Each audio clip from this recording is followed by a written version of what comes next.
Naglakad palabas si Chelsea sa bakal na pinto at tumingin kay Loriana na hindi mapakaling nakaupo sa likod ng pintuan. Nahuli na ang salarin at inamin niyang ikaw ang taong nag-utos sa kanya.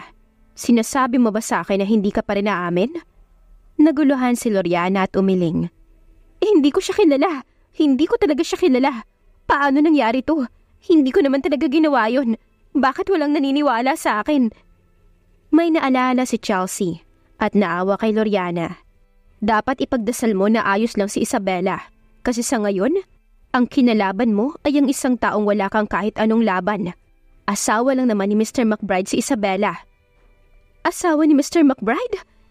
Biglang napahinto si Loriana. Asawa ni Mr. McBride si Isabela? Paanong nangyari yun? At sa lahat ng ginawa ko noon, binigyan ko lang ba ng sakit ang sarili ko nang hindi ko nalalaman? Pero hindi talaga ako naglagay ng ahas na yun. Huminga ng malalim si Chelsea. Sige, maghintay ka na lang dito sa magiging desisyon ni Mr. McBride para sa parusa mo. Hindi, Chelsea. Hindi talaga ako yun. Please, maniwala ka sa akin.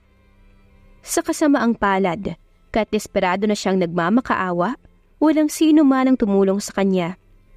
Samantala, dalawang anino magkaharap na nakaupo sa madilim na kwarto. Hindi ka nag-iwan ng kahit na anong bakas sa buong insidenteng to, hindi ba? Huwag kang mag-alala. Ang mga subordinate ko ang bahala sa mga bakas at walang sino man na maghihinala sa'yo. Mabuti. Ang babaeng nakamaskara ay inilapag ang silver na suitcase sa lamesa. Mayroong $500,000 dyan sa suitcase. Huwag ka munang magpapakita sa Busburg pagkatapos mong matapos ang trabaho mo. Naiintindihan mo? Kinuha ng lalaki ang maliit na silver suitcase. Binasa ng kanyang dila ang labi niya at ngumisi. Naiintindihan ko. Nang tumayo ang lalaki, hawak ang maliit na suitcase at umalis. Ang babae ay dahan-dahang tinanggal ang maskara. Malamig na ekspresyon ang lumabas sa kanyang magandang muka. Kahit Panginoon, ay hindi siya maliligtas ngayon, no? 2 araw na natili si Almaro sa gilid ng kama dahil nasa coma si Isabela. Nalaman ni Mr. McBride Sr. na nasa comatose si Isabela matapos makagat ng ahas na may lason sa training camp. Kaya nagmamadali siya para bumisita kay Isabela. Hindi pa rin nagigising si Bella. Umiling si Almaro. Sa totoo lang ay kinakabahan din siya. Kahit sinabi na ni Professor Armstrong na magiging ayos din siya, ay naguguluhan pa rin si Almaro kung bakit hindi pa rin siya gumigising. May bigla siyang naalala at lumingon. Dad, ayos lang ba ang mga bata? Huwag kang mag-alala, bumalik na si Alfredo at inaalagaan niya sila. Sabi ni Mr. McBride Sr. Maiwan ka na lang dito at alagaan mo ang asawa mo. Ako na ang bahala sa lolo mo. Tumingin sa baba si Almaro at hindi sumagot. Dumating si Chelsea sa labas ng pinto. Kinakamot ang kanyang ulo at ngumiti nang makita ang tatay ni Almaro. Nandito ka po pala, Mr. McBride Sr. Nandito ako para makita ang daughter-in-law ko. Pero dahil ayos naman siya, ay aalis na rin ako. Sinuot ni Mr. McBride Sr. ang kanyang sombrero at naglakad papunta sa pinto, dala ang gintong tungkod. Hinatid ni Chelsea sa pinto si Mr. McBride Sr. at ngumisi. Nang makitang nakaalis na ang ama ni Almaro, bumalik na sa kwarto si Chelsea. Mr. McBride, 2 araw na nakakulong si Loriana. Pero kahit anong gawin namin sa kanya, hindi pa rin siya umaamin. Kinulong nila si Loriana ng 2 araw at hindi binibigyan ng kahit anong pagkain o inumin. Kahit anong pilit at pasakit nila dito, hindi niya inaamin na siya ang gumawa noon. Humigpit ang sulok ng labi ni Almaro. Pero bago pa man siya makasagot, napansin niya na may gumalaw mula sa kama at bahagyang sumandal. Bella? Gumalaw ang pilikmata ni Isabela bago siya dahan-dahang magdilat ng mga mata. Marahang tumawa si Chelsea. Isabela, gising ka na. Tanging hilo ang nararamdaman ni Isabela nang galawin niya ang nanunuyo niyang mga labi. Gaano katagal na akong tulog? 2 araw ka ng tulog. Sagot ni Chelsea. Nagulat si Isabela. Naalala niyang kinagat siya ng pit viper nung araw ng assessment. Gusto ni Isabela ang umupo, pero nagmamadali si Almaro na tulungan siya. Baka sa ekspresyon nito ang pag-aalala. Bella, anong pakiramdam mo ngayon? Tinignan ni Isabela si Almaro. 2 araw nang hindi nakakatulog si Almaro, kaya ang mukha niya ay halatang pagod at mayroon na ring tumutubong mga buhok sa kanyang katawan. Kahit hindi siya nakaayos, hindi nito naapektuhan ang kanyang itsura.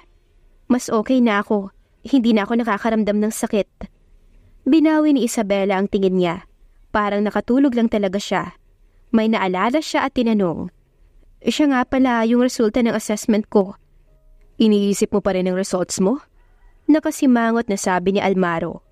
Mahina ang boses niya na para bang pinagsasabihan ng isang bata. Mas importante pa ba ang grades mo kaysa sa buhay mo?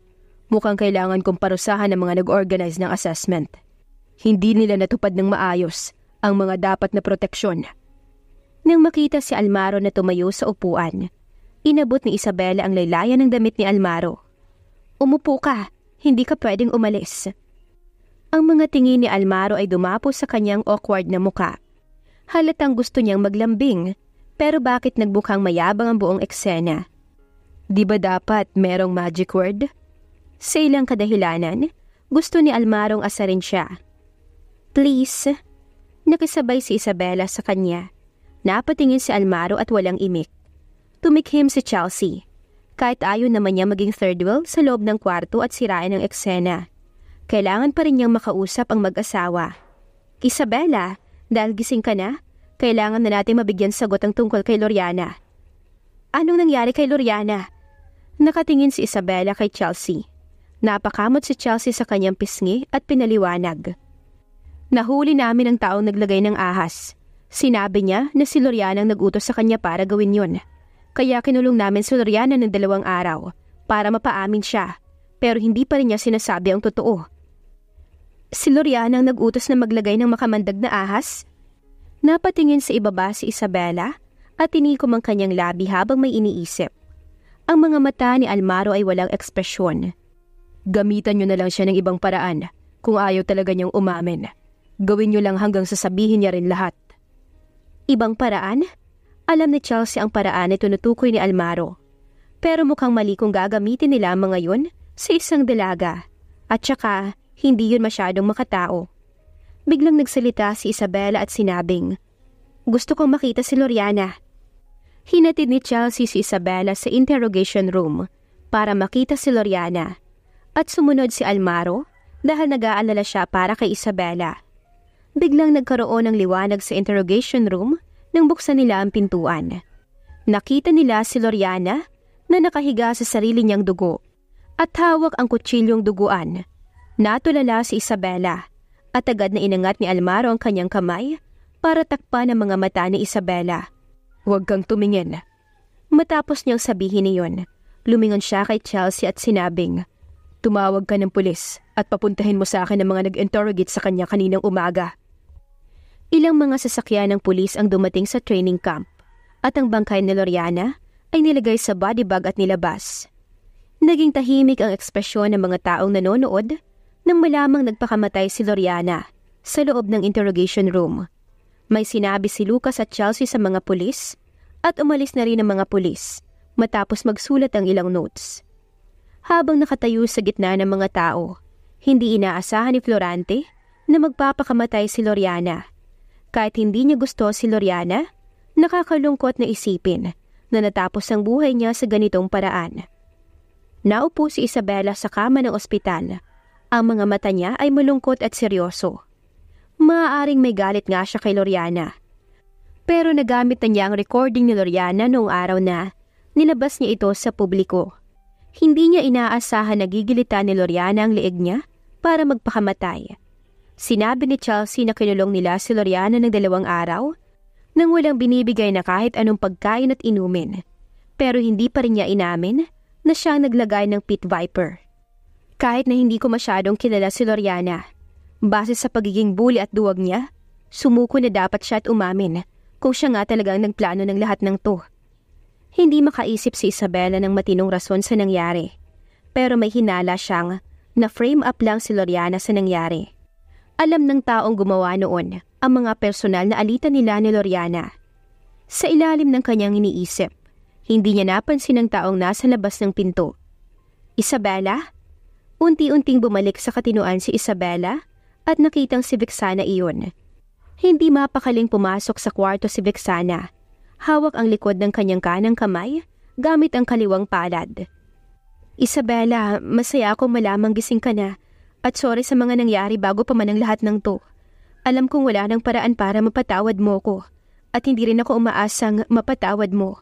Pero gusto ko lang manghingi ng tawad sa'yo. Alam ko, mas pinili kong paniwalaan ang mga sinabi ni Loriana kaysa sa'yo. Kaya mali ang pagkaintindi ko sa'yo. Inakala ko talagang hindi mo ako tinuring na kaibigan. Pero kasalanan ko ang lahat. Sorry talaga. Siguro sobrang nadismaya ka nung araw na yun. Tama ba? Hindi ko kinampihan si Isabela at hindi ko rin siya pinaniwalaan. Tumayo lang ako at nanood doon habang pinagtatawanan siya na wala man lang sinabing kahit ano para suportahan siya. Habang sa kabilang banda, nilabanan ni Isabela at binantaan niya si Loriana, pati ang iba para sa kapakanan ko. Namula ang mga mata ni Vexana nang maisip ito. Lahat ito ay nagsimula dahil sa ugali ko. Ako ang dapat sisihin sa lahat. Bumaba ang tingin ni Isabela at sinabi sa mahina at malumanay na tono, Vexana, hindi ko masisisi ang lahat sa'yo. At saka hindi ko rin naman inisip ang mga nangyari base sa pananaw mo. Pumunta ako sa training camp dahil lang sa isang pakay. Ayun na yung makuha ko ang mga resulta ng assessment. At kalahating buwan lang din ang mayroon ako para tapusin yon. Nang makitang nakatikom pa rin ang labi ni Vexana, mapait nang umiti si Isabela. Mahirap talaga para sa akin na ipaintindi ang nararamdaman ko at ipaliwanag ito ng maayos sa mga tao. Hindi ko magawang ipaintindi sa iba ang sarili ko, kaya anong karapatan kong sisihin si Vexana sa nangyari? Pinunasan ni Vexana ang mga luha niya sa gilid ng mata at pinilit ng umiti. Magaan na ang loob ko na marinig na hindi mo ako sinisisi. Makakapagpahinga na rin ako ng walang iniisip ngayon. Hindi na dapat kita inistorbo ngayon. Dapat magpahinga ka na. Nakatingin siya sa likod ni Vexana habang malumbay itong umaalis. Humiga na si Isabela sa kama at nagsimulang sumama ang loob. Kahit na ang 2 linggo niyang pananatili sa camp ay hindi ganoon kapayapa. Sobra siyang naguguluhan, bukod pa sa pagkabigla sa bigla ang pagpapakamatay ni Loriana. Nang dumating na si Almaro sa kwarto, ay nakita niyang nakahiga si Isabela sa kama at walang emosyon. Lumalim ang tingin niya at nakaramdam ng kaba. Pumunta agad siya sa kama at sumandal. Gusto niyang gisingin si Isabela, pero biglang umupo si Isabela at nauntog sa ilong ni Almaro. Almaro, ayos ka lang? Si Isabela na hinahaplos ang kanyang noo at nagulat sa nangyari, ay tumingin kay Almaro na tinatakpan ng kanyang ilong. Sino ba namang makakaalam na bigla pala siyang lalapit sa akin? Pinisil ni Almaro ang ilong niya at suminghal. Nagpapasalamat sa Panginoon na hindi peke ang ilong niya. Tinanggal niya ang mga kamay at dumaloy ang maligamgam at malagkit na dugo sa kanyang ilong. Pinunasan niya ang kanyang philtrum gamit ang kanyang daliri at nakitang nagdurugo ang ilong niya. Huwag kang gumalaw! Nagmamadali si Isabela na kumuha ng tissue. Hinila niya si Almaro papunta sa gilid ng kama. Pinaupo at pinunasan ito. Ayun ang unang pagkakataon na makita niyang nahihiya at mukhang kawawa si Almaro. Kaya hindi niya napigilang tumawa ng malakas. Sumimangot si Almaro. Paano mo nagagawang tumawa sa ganitong sitwasyon? Sorry, hindi ko sinasadya. Hindi ko lang talaga mapigilan. Nanginginig ang balikat ni Isabela na pinipigilan ng tawa niya. Nang makitang ang babae sa kanyang harapan, ay sa wakas, nagpakita na ng genuine side habang naroon siya. Hinawakan ni Almaro ang kanyang kamay. Binalot ang mga kamay niya sa baywang ni Isabela at hinila siya para yakapin. Biglang nagulat si Isabela ng sandaling iyon at nakita niyang yumuko ang ulo ni Almaro at malambing siyang tinanong. Bella, alam mo ba kung anong iniisip ko sa loob ng 2 araw na nasa koma ka? Anong iniisip mo? Binaba ni Isabela ang tingin niya. Makikita ang pagmamahal sa mata ni Almaro at bahagyang tumaas ang sulok ng kanyang labi. Iniisip ko na kapag gumising ka, itatali kita at hihilain papunta sa town hall para pakasalan agad, kahit umabot man o hindi ang grades mo sa requirement ng lolo ko. Ayaw na niyang maghintay pa ng matagal. Gusto na niyang maging asawa si Isabela. Gusto na niyang isulat ang pangalan ni Isabela sa kahit anong column na hinihingi ang pangalan ng kanyang asawa simula ngayon. Hindi inaasahan ni Isabela na sasabihin ito ni Almaro sa kanya. Pero alam niyang si Almaro ang nag-alaga at nag-alala sa kanya ng sobra sa nakalipas na 2 araw. Kung papakasalan ko nga siya, hindi naman sa hindi ako papayag. Pero may naalala si Isabela at dahan-dahan niyang itinulak palayo si Almaro. Nang makitang bumaba ang tingin ni Isabela at tumahimik, nagtatakang nagtanong si Almaro. Ayaw mo ba? Hindi ko sinasabing ayaw ko. Sinasabi mo ba na gusto mo? Niyakap siyang muli ni Almaro at may malaking ngiti sa kanyang muka. Pabulong na sumagot si Isabela. Kahit ano pang mangyari, Almaro, nangako ako sa lolo mo. Kaya ako magpapakasal ako sa iyo na hindi mo na naipapasa ang assessment. Hindi ba ako ituturing na sinungaling na babae ng lolo mo habang buhay? At saka napakagulo ng background ng pamilya niyo. Kung papakasalan kita na wala man lang alam tungkol sa kanila, pwedeng maging dahilan yon para hindi ko magampanan ng maayos balang araw ang pagiging Mrs. McBride ko, hindi ba? Nabigla si Almaro. Hindi niya naisip na iisipin ni Isabela ang ganong bagay. Pero matapos ang ilang segundo, yumuko siya at ngumiti. Bella, pwede kong sabihin lahat sa iyo ngayon kung gusto mo silang makilala. Sisimulan ko ang pagsabi sa iyo sa ginawang sakripisyo ng mga magulang ni Sam, Chelsea at Lucas dati. Napili ang mga magulang nila na sumama sa top management sa training camp dati. At sila mga pinagkakatiwalaang subordinate ni Lolo. Ang great-grandfather ko naman ang bumuo ng grupo ng mga elite force, kasama ang eldest princess ng royal family dati sa Stoslo. Ang pangalan ng organization ay Knight Bankay, na mas kilala sa publiko bilang McBride's Bankay. Tumingin si Isabela kay Almaro at namangha. Bilang isang taong nakatira sa Stoslo, imposible para sa kanya na hindi niya malaman ang tungkol sa organization na Knight Bankay. Sinasabi na ang organization ay may koneksyon sa royal family ng Stoslo at pareho rin ito sa pagmamay-ari ng military force ng prinsesa ng Stoslo. Maliban sa eldest daughter ng royal family, ang great-grandfather ni Almaro ay isa rin sa bumuo ng Knight Bankay. May kinalaman ba ang great-grandfather mo sa royal family ng Stoslo? Tanong ni Isabela. Hindi napigilan ni Almaro ang tumawa. Alam mo ba kung bakit ang mukha ng lolo ko ay parang may halong ibang lahi? Napatulala si Isabela. Talagang sobrang kanyang kuryosidad na malaman kung bakit mukhang may lahi ang lolo ni Almaro. Dahil ang lolo ko ay anak ng great-grandfather ko at ng eldest princess ng Stoslo. Pero hindi kinilala ng mga royal ang bloodline namin. Ang lolo ko at ang mga McBride sa kabuuan ay tunuturing nilang kahihiyan.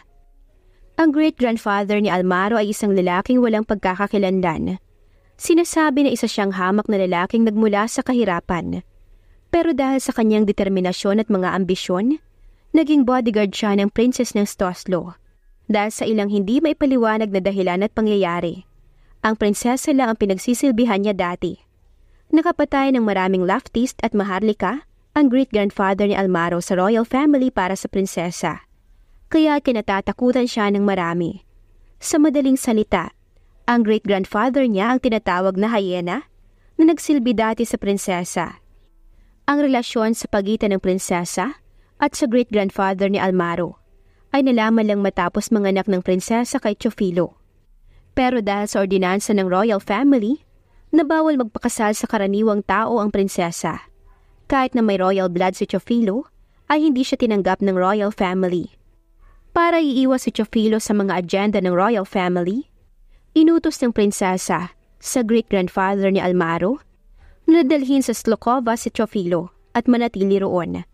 Habang ginagawa niya iyon, binuo niya ang mga McBride at pinagkatiwala si Teofilo sa lolo at lola ni Rosita. Pero ang great-grandfather ni Almaro, na bumalik sa Stoslo matapos yun, ay namatay kasama ang prinsesa sa parehong taon sa Stoslo. Matapos marinig ang mga sinabi ni Almaro tungkol sa history ng mga McBride, hindi mapigilan ni Isabela ang magulat at matulala na para bang sobrang kakaiba ang sinabi sa kanya. Bella, sinabi ko na lahat sa'yo, kaya alam mo na rin kung bakit laging kasama at mahalaga para kay Lolo si Rosita. Dahil ang mga grandparents ni Rosita ang nag-alaga kay Lolo. Nakatikom lang ang mga labi ni Isabela at walang anumang sinabi. Hinawakan ni Almaro ang kamay ni Isabela at inilagay ito sa kanyang dibdib. Maniwala ka sa akin, hanggat buhay ako, hindi ko hahayaan na makaramdam ka ng kahit anong sama ng loob, kahit kay Lolo, kahit kay Rosita, o kahit kanino pa. Ako ang kakalabanin ng lahat ng magpapahirap sa'yo. Kahit ikamatay ko, mas mabuti pang mamatay ako kaysa hindi ko magawa yung mga sinabi ko at mawala ka sa akin. Namamanghang nakatitig si Isabela kay Almaro, na seryosong nangangako sa kanya at binirong. Kahit si Hades, hindi ka tatanggapin sa impyerno. Pinunasan ni Almaro ang gilid ng labi ni Isabela gamit ang kanyang daliri. Kung gano'n, sa'yo na tong buhay ko mula ngayon at wala nang makakakuha nun sa'yo. Matapos ang 2 araw, nakuha na ni Isabela ang report card niya sa assessment. Pero hindi niya inakalang 130 ang score niya. Sir, may mali po ba sa assessment result na to? Hindi ko pa po nakompleto ang lahat ng assessment. Paano po naging 130 ang score ko? Binigyan ka ng extra 10 points dahil buong tapang kang humarap at niligtas ang kasamahan mo sa assessment site. Kahit na delikado ang ginawa mo at hindi kailangan pangaralan, dapat lang nahangaan ang tapang mo. Pagpapaliwanag ng instructor, dagdag pa niya. At saka, recognition din sa'yo ito ni Veronica. Inamin niyang nagulat siya nung oras na yon at dahil sa ginawa niya, umatake ang pit viper. Ikaw ang nagligtas sa kanya. Hinawakan ni Isabela ang dokumento at tinanong, paano si Veronica? Kumusta ang grades niya? Kung sino ang pinakamataas ang grades ang mapipili sa annual assessment. At dahil niligtas mo si Veronica, kusa siyang umurong sa assessment. Hindi mawala sa isip ni Isabela ang sinabi ng instructor. Para sa kanya, masyadong nakakabigla ang naging desisyon ni Veronica.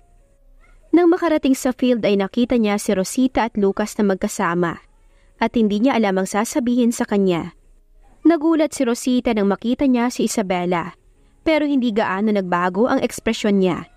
Lumapit siya kay Isabela at magalang nang ngumiti. Miss Taylor, narinig ko ang nangyaring insidente. Hindi ko inakalang magagawa iyon ni Loriana, pero masaya akong makitang maayos ka. Tumawa si Isabela. Miss Jeronimo, nag-aalala ka ba sa akin? Bumaba ang tingin ni Rosita. Ikaw lang naman ang pinakamahalaga kay Almaro. Pasensya na pala doon sa jade ring. Sinadya kong gawin yun para malaman ko kung may pakialam ka talaga kay Almaro. Nagulat si Isabela sa pag-amin ni Rosita. Parang hindi naman yata bagay sa pag-uugaling meron siyang ginawa niya. Dapat bang may sabihin pa rin ako pabalik sa kanya? Ngumiti si Isabela. Pinaliwanag na lahat sa akin ni Almaro. At salamat pala Miss Jeronimo. Dahil sa'yo, nakita ko na kung ano talagang gusto ko. Pilit ng ngiti ang ibinigay ni Rosita. Talaga? Piniikot ni Isabela ang dulo ng buhok niya habang unti-unting ngumiti. At sinabing, iniiwasan ko ang nararamdaman ni Almaro sa akin noon. Pero matapos lahat ng nangyari, nalaman ko na mahal ko na pala siya. Bahagyang umiip ang hangin habang ang mga sinabi ni Isabela ay nanatili sa hangin. Nanigas ang ekspresyon ni Rosita. Mahusay ang senses ng mga babae. Naiintindihan niya ang ibig sabihin ni Isabela. Hindi talaga niya bibitawan si Almaro. Pinakita ni Isabela na siyang may otoridad at may karapatan. Miss Jeronimo, mukhang hindi ka okay. Ayos ka lang ba? Nagpapanggap na inosente si Isabela. Ngumiti si Rosita na para bang wala lang iyon. Kung importante talaga sa iyong relasyon niyo ni Almaro, pahalagahan mo. Huwag kang mag-alala Miss Jeronimo. Hindi ko hahayaang maagaw siya ng ibang babae. Kahit na sino mang babae, kasama na si Rosita. Nilagpasan siya ni Isabela. Natuwa siya sa naging ekspresyon nito. Mas lalong lumamig at sumama ang mukha ni Rosita. Napakaswerte talaga ng babaeng to, na kahit ahas ay hindi siya kayang patayin. Kaya naman ang walang kwentang si Loriana ay walang laban sa kanya. Sa tingin ba talaga ni Isabela ay mapipigilan siya nitong mahalin si Almaro? Nilabas ni Rosita ang kanyang phone at nagpadala ng message. Imbestigahan mo ang mga Taylor. ASAP. Dinala sa baba ni Isabela ang kanyang resulta, pero nakasalubong niya sina Almaro at Lucas sa hagdanan.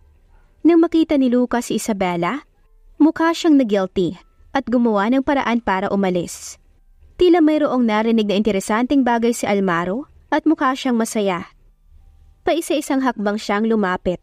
Si Isabela na umaatras ay bumangga sa pader na nasa likod niya. Pinulupot ni Almaro ang kamay niya kay Isabela at tumawa ng malakas. Napakita mo na kay Rosita kung sino ang boss, no? Walang sinabi si Isabela. Sinabi mo raw na mahal mo na ako.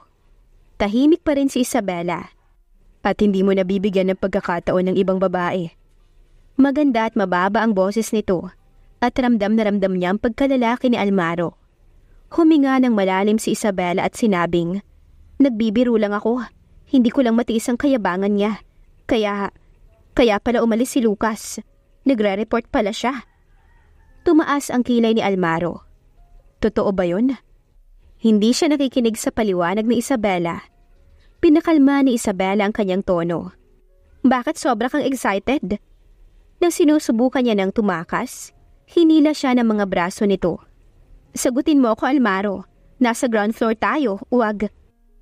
Hinihiling lang ni Isabela na walang biglang dumating. Sige, alam kong nahihiya ka. Hindi na ako magtatanong. Hinawi ni Almaro ang buhok ni Isabela at humagikik. Seseryosohin mo yung sinabi mo. Sobrang saya niya sa sinabi ni Isabela na mahal siya nito at hindi niya bibigyan ng chance ng ibang babae. Kumusta naman ang results?